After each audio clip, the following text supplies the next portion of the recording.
Hello friends, welcome to my channel Creative Corner by O5. Sankrant आता 3 दिवसावर झालेली आहे. संक्रांत आपल्या बायकांचा आवडता विषय. मला तर संक्रांत हा सण खूपच आवडतो. त्या दिवशी आपल्याला संक्रांतीमुळे एकमेकीच्या घरी जायला मिळते. सुखदुःखाच्या गोष्टी होतात. एकमेकीचे खूप खूप दिवसांनी भेटी होतात. त्यामुळे संक्रांत हा आपल्या बायकांना खूप आवडतो आणि त्यासाठीच मी तर वर्षभर संक्रांतीची वाट बघत असते.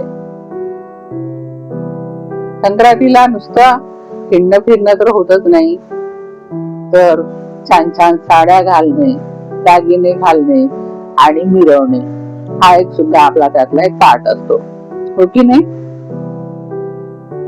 तर संक्रांतीला एकमेकीच्या घरी वाणासाठी आपण जेव्हा जातो, तर तेव्हा नुसतं तिळगुळ न देता आपण काही ना काहीतरी मिठाई बनवतो किंवा काहीतरी खायला बनवतो. प्रत्येक ठिकाणी बघितलं आहे मी की शेवयाची खीर ही जास्त कॉमन बनवली जाते. तर एक नवीन प्रकार म्हणून मी आज तुम्हाला खास संक्रांतीसाठी नवीन मिठाईचा प्रकार बनवून दाखवणार आहे. त्यासाठी मी इथे 1 लिटर दूध घेतलं आहे आणि ते आता आपण बॉईल करत ठेवूया. दूध चांगलं अर्ध बॉईल होऊ द्या आणि त्यानंतर पाऊण वाटी साखर घाला. दुधाला जी साय येईल ती सारखी एकसारखी करत राहा. साईडला चिटकलेली मलाई सुद्धा काढत राहा.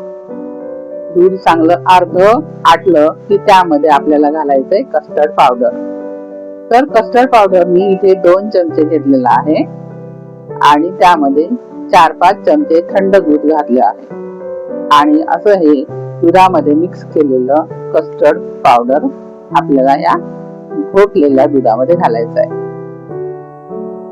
जेव्हा आपण हे दूध वापरतो कस्टर्ड पावडर साठी, तेव्हा दूध हे थंड असू द्या आणि त्यामध्ये लम्स पडू देऊ नका. छानपैकी आता या दुधाला परत मिक्स करा. कस्टर्ड पावडर मुळे आपलं दूध हळूहळू घट्ट व्हायला सुरुवात होईल. यामध्ये चांगले मूठभर ड्रायफ्रुट्स घाला. तुमच्या आवडीचे घाला. काजू, बदाम, पिस्ता, चारोळी जे आहे ते तुम्ही घालू शकता. त्यानंतर फ्रेश कुटलेली विलायची घाला आणि परत त्याला मिक्स करा. हळूहळू हे दूध आणखी घट्ट होऊ द्या.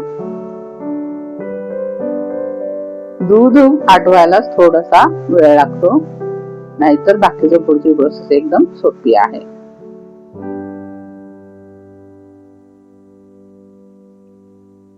तर मी आज तुम्हाला बनवून दाखवणार आहे दूध आणि ब्रेडची मिठाई, जिला म्हणतात शाही तुकडा. तर हे बनवण्यासाठी मी घेतलेले आहेत ताजे ब्रेड. ब्रेडचे आपल्याला कडा काढून टाकायचे आहे, कारण ते तळल्यानंतर आणखी जास्त कडक होतात. त्यासाठी धारदार सुरीने चारी बाजूचा कडा काढून टाका. त्यानंतर हे ब्रेड तुम्हाला हाफ कट करायचे आहे. तर हाफ कट करताना तुम्हाला जो शेप आवडेल त्याप्रमाणे तुम्ही कट करू शकता. मी असे एका ब्रेडचे 2 उभे भाग केले आहेत.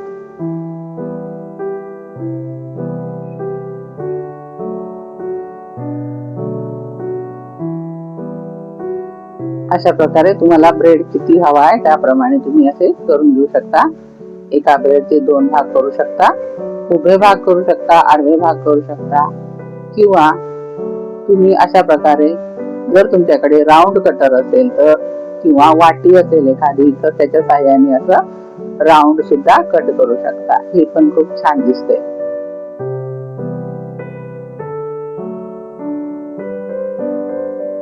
राऊंड शेप सुद्धा छान वाटतो, किंवा तुम्ही ट्रायंगल्स मध्ये सुद्धा असं कट करू शकता. तर तुम्ही कुठलाही शेप तुमच्या आवडीप्रमाणे कट करू शकता. त्यानंतर हे ब्रेड आपल्याला तळून घ्यायचे आहे. तर हे ब्रेड तळताना आपल्याला तुपाचाच वापर करायचा आहे. तुपामध्ये तळलेले खूप छान लागतात.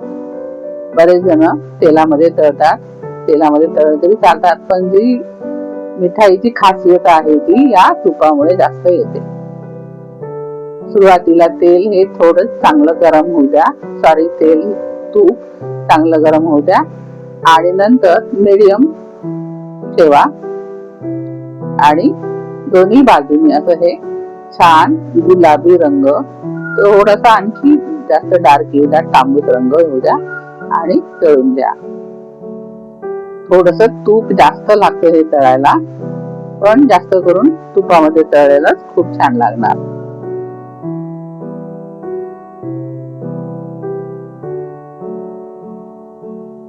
अशा प्रकारे हे ब्रेड दोन्ही साईडला आलटून पालटून तळून घ्या.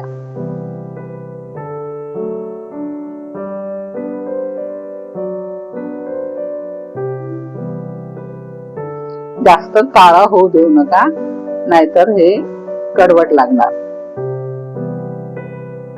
म्हणून तांबूस तांबूस रंग आला की काढून घेऊया. हे बघा, असा रंग येऊ द्या.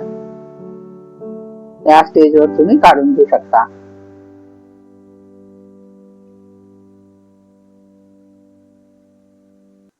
आता हे सर्व तळलेले ब्रेड थोडे थंड होऊ द्या आणि आपण जे बनवलेली रबडी आहे, रबडी म्हणा किंवा बासुंदी म्हणा, ही त्यावर आपल्याला घालायची आहे. त्यासाठी एका प्लेट मध्ये हे सर्व ब्रेड व्यवस्थित मांडून घ्या आणि त्यावर ही रबडी टाकून घ्या आणि वरून सुद्धा ही रबडी टाकून घ्या. गरम गरम कुरकुरीत खूप छान लागते. किंवा जर तुम्हाला थंड करून डेझर्ट म्हणून खायचं असेल तर एका फुलगट डब्यामध्ये हे ब्रेडचे स्लाइस असे मांडून ठेवा. सुरुवातीला खाली थोडीशी बासुंदी घाला, त्यानंतर वरती परत ब्रेडचे तुकडे घाला आणि वरून परत ही रबडी म्हणा किंवा बासुंदी पूर्ण त्याला कव्हर करून द्या. परत त्यावर उरलेली तुम्ही स्लाइस त्यावर ठेवा आणि परत त्याच्यावर ही रबडी घाला. अशा प्रकारे तुम्ही 2-3 थर मांडू शकता. तुमच्याकडे ब्रेड किती आहेत त्याप्रमाणे तुम्ही त्याचे थर तयार करू शकता आणि पूर्ण बासुंदीने किंवा रबडीने हे कव्हर करून द्या आणि फ्रीज मध्ये 2 ते 3 तास ठेवून द्या.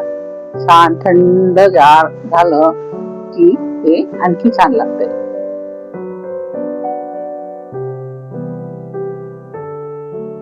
तर संक्रांतीच्या दिवशी, वाणाच्या दिवशी, जेव्हा हळदी कुंकू असतं त्या दिवशी तुम्ही हे डेझर्ट आलेल्या सर्व बायकांना सर्व करू शकता. किंवा जर तुमच्याकडे काही किटी पार्टी असेल किंवा बर्थडे पार्टी असेल तर तरी सुद्धा हे छान डेझर्ट तुम्ही बनवू शकता. जर तुम्ही ब्रेड आधी तळून ठेवले आणि बासुंदी करून ठेवली तर आल्याबरोबर हे सर्व कुरकुरीत तुम्ही सर्व करू शकता. खूप छान लागतं. फ्रीज मध्ये न ठेवता नुसती कुरकुरीत जरी तुम्ही दिलं तरी छान लागतं. तर अशी ही मिठाई नक्की करून बघा. जर रेसिपी आवडली असल्यास लाईक करा, कमेंट करा आणि चॅनलला सबस्क्राईब करा.